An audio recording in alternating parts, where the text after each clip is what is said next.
鼓励民众讲台语，这新德馆特别伫咧图书馆设台语专区，邀找台语老师来教大家安怎利用网络看到台语的电子册，运用线顶的网络资源，而且佫用这向现代化的方式来听讲读写来学台语。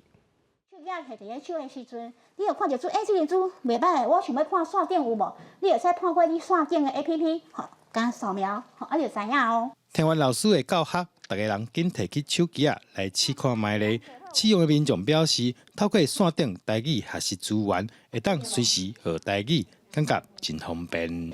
这一定是有帮助的，希望大家拢来参加呢。有啊，因为咱拢是台湾人啊，所以一定要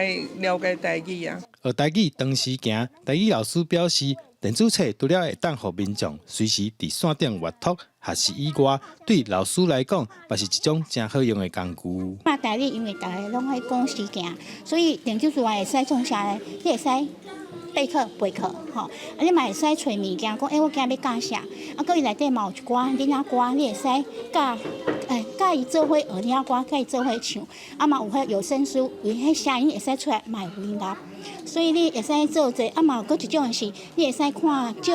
照华丽的去。家己欢迎去台语的这个摊车里面是来推广我们的台语，那里面有包括绘本啊，还有很多的语言的书籍呢，其实都非常适合，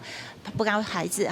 0岁到99岁都可以来阅读。德馆为114年的2月到4月，我们安排40场的台语讲故事的活动各有一场台语意识培力课程。根据学者的研究，台湾伫日本时代1915年的时，有8成的台湾人拢讲台语。就算客家、平埔族、原住民，甚至日本人，拢人会晓讲台语。台语算是共通语的地位。利用现代科技，伫线顶地当学台语。新德馆虽然以客家族群为主，但是为了推广语言传承，馆府除了办讲座，也伫图书馆设台语专区，增加台语资源，鼓励民众学台语。记者杜君和新潮报道。